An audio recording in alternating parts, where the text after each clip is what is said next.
रुद्रपुर गांव में अचानक ही लोगों में एक अलग खौफ फैलने लगा था। और ये खौफ था लोगों के बाल झड़ने का, और जिनके भी बाल झड़ रहे थे वो मौत के मुंह में जा रहे थे। अरे मनोरमा काकी, जरा देखो, मेरे बाल भी झड़ चुके हैं। अब मेरा मरना भी तय है। पिछली अमावस्या को 2 लोगों की मौत हुई थी ना, इस अमावस्या में ना जाने कौन जाने वाला है। अरे शाम होते ही मैं तो घर से निकलना ही बंद कर देती हूँ। मुझे इतना डर लगने लगा है कि मैं खुद का चेहरा आईने में नहीं देख पा रही हूँ। गांव के लगभग लोगों के बाल झड़ चुके हैं, वो गंजे हो चुके हैं। और आप तो जानती हैं हर अमावस्या को 2 लोग मारे जा रहे हैं। इस बार किसका नंबर है पता नहीं, और ये सब कौन कर रहा है इस बारे में किसी को कुछ नहीं पता। गांव वाले पूरी तरह दहशत में होते हैं। उन्हें अमावस्या वाली काली रात का इंतजार था, जिस रात को 2 लोग मारे जाने वाले थे। जो लोग मारे जाते थे वो सम्मोहित होकर जंगल पहुंच जाते और उनकी लाश जंगल में मिलती। और इस अमावस्या को भी 2 लोग मारे जा चुके थे। बस बहुत हुआ। अब तक गांव की 4 लोगों की 2 अमावस्या में मौत हो चुकी है, और हमें कि अगली अमावस्या का इंतजार कर रहे हैं कि अब कौन 2 लोग जाएंगे। कैसे मूर्ख हैं हम। अरे तो तुम ही बताओ क्या करें, जब हमें पता ही नहीं है ये सब कौन कर रहा है और क्यों कर रहा है, तो हम क्या कर सकते हैं। मुझे इतना तो पता हो चुका है कि ये किसी जंगली जानवर या इंसान का काम नहीं, बल्कि कोई भूत प्रेत का साया ही ये सब कर रहा है, कोई चुड़ैल या भूत। लेकिन वो ऐसा क्यों कर रहा है? गांव के लोगों ने उसका क्या बिगाड़ा है? इसके बारे में एक ही आदमी बता सकता है, वो है भूतेश्वर तांत्रिक बाबा, जो जंगल की उस काली गुफा में रहते हैं। हम सभी गांव वालों को वहां जाना चाहिए। अगर ये किसी भूत चुड़ैल का काम है तो सामने आ जाएगा। गांव के लोग बात कर ही रहे होते हैं कि तभी वहां गोलगप्पे वाली आती है। गोलगप्पे ले लो, खट्टे मीठे लजीज गोलगप्पे, बच्चों से लेकर बूढ़े तक खाए, और जो ना खाए वो तो बस पछताता ही जाए। 1 मिनट, अब तक कुछ लोग ऐसे भी हैं जिनके बाल अभी भी वैसे के वैसे ही हैं, और जिस किसी ने इस गोलगप्पे वाली के गोलगप्पे खाए हैं उसके ही बाल झड़ रहे हैं।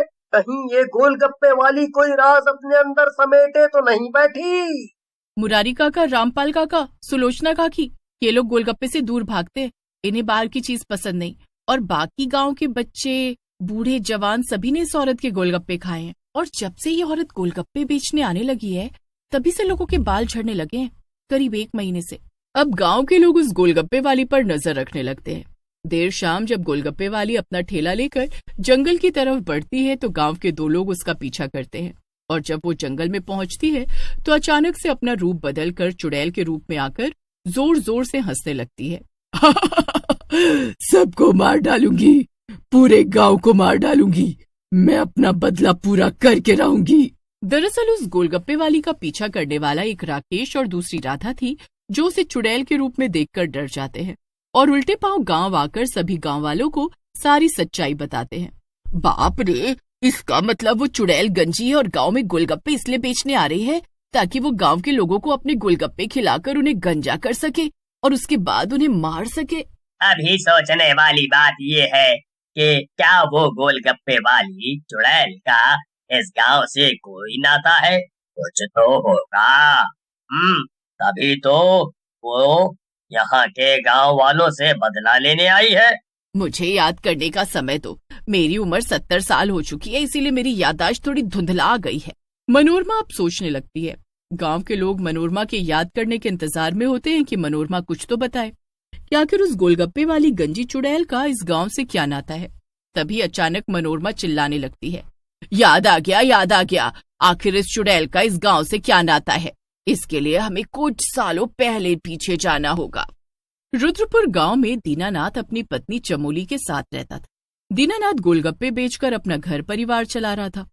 क्या बात है, आज तो आप गोलगप्पे बेचकर जल्दी आ गए। मेरे हाथों के बने गोलगप्पों में इतना स्वाद है कि मैं गोलगप्पे लेकर जाता हूँ और पहले से इंतजार कर रहे लोग उसे चट कर जाते हैं।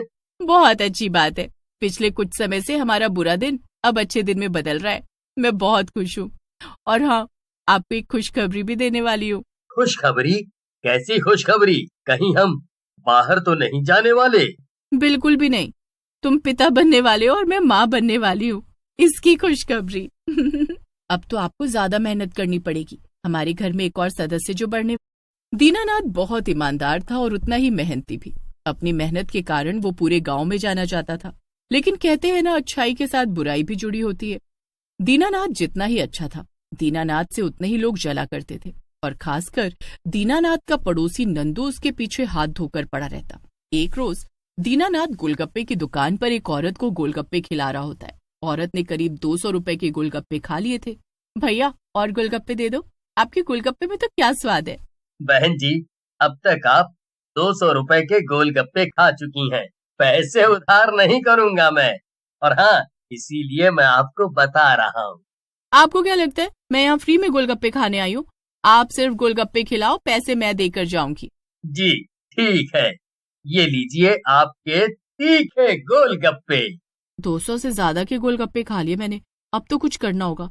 वैसे भी नंदू भाई साहब ने मुझे कल ही बताया था कि दीनानाथ भाई साहब कुछ ज्यादा ही ईमानदार है। आज उनके ईमान पर दाग ही लगाया जाए। वो औरत गोलगप्पे खाने के बाद अचानक ही चीखने चिल्लाने लगती है। जब तक दीनानाथ को कुछ समझ आता, वहाँ गांव के लोग इकट्ठा हो जाते हैं, खासकर नंदू भी। अरे बहन, क्या हुआ? क्यों चिल्ला रही हो? तुम ठीक तो हो ना? है? बिल्कुल भी नहीं। इन्होंने मुझे गोलगप्पे खिलाने के बहाने छूने की कोशिश की है। और जरा देखो, मैंने इन्हें कहा कि मैं अपनी गोलगप्पे के 200 रुपए दे दूंगी, तो ये कहते कि उसकी क्या जरूरत है। एक बार मेरी बात मान लो। दीनानाथ, तू इतना गिर जाएगा, मुझे पता नहीं था। तेरी पत्नी पेट से है, इसका मतलब ये नहीं कि तू किसी भी औरत पर हाथ डाले। और आप लोग देख क्या रहे हैं? हैं? ओ डालो इसे, इतना मारो कि आज के बाद ये किसी दूसरी औरत पर हाथ या नजर न डाले। हाँ। दीनानाथ की कोई भी बात नहीं सुनता और लोग उसे मारने लगते हैं। तभी वहाँ चमोली का आना होता है। वो अपने पति का बीच बचाव करती है। तभी वो औरत गांव के लोगों से कहती है, मेरी इज्जत के साथ खिलवाड़ हुआ है। इसे सबक तभी मिलेगा जब इसकी पत्नी को गंजा कर दिया जाए सारे गांव में, सभी के सामने। कुछ औरतें आगे बढ़ती हैं और वो चमोली को पकड़कर उसके बाल हटाने लगती हैं। वहीं गांव वाले फिर से दीनानाथ को मारने लगते हैं और दीनानाथ को इतनी गंभीर चोटें लगती हैं कि वो वहीं दम तोड़ देता है। दूसरी तरफ चमोली को गंजा कर दिया गया था। चमोली भी अपने पति के जाने के वियोग में करीब 15 दिन बाद ही इस दुनिया को छोड़ देती है।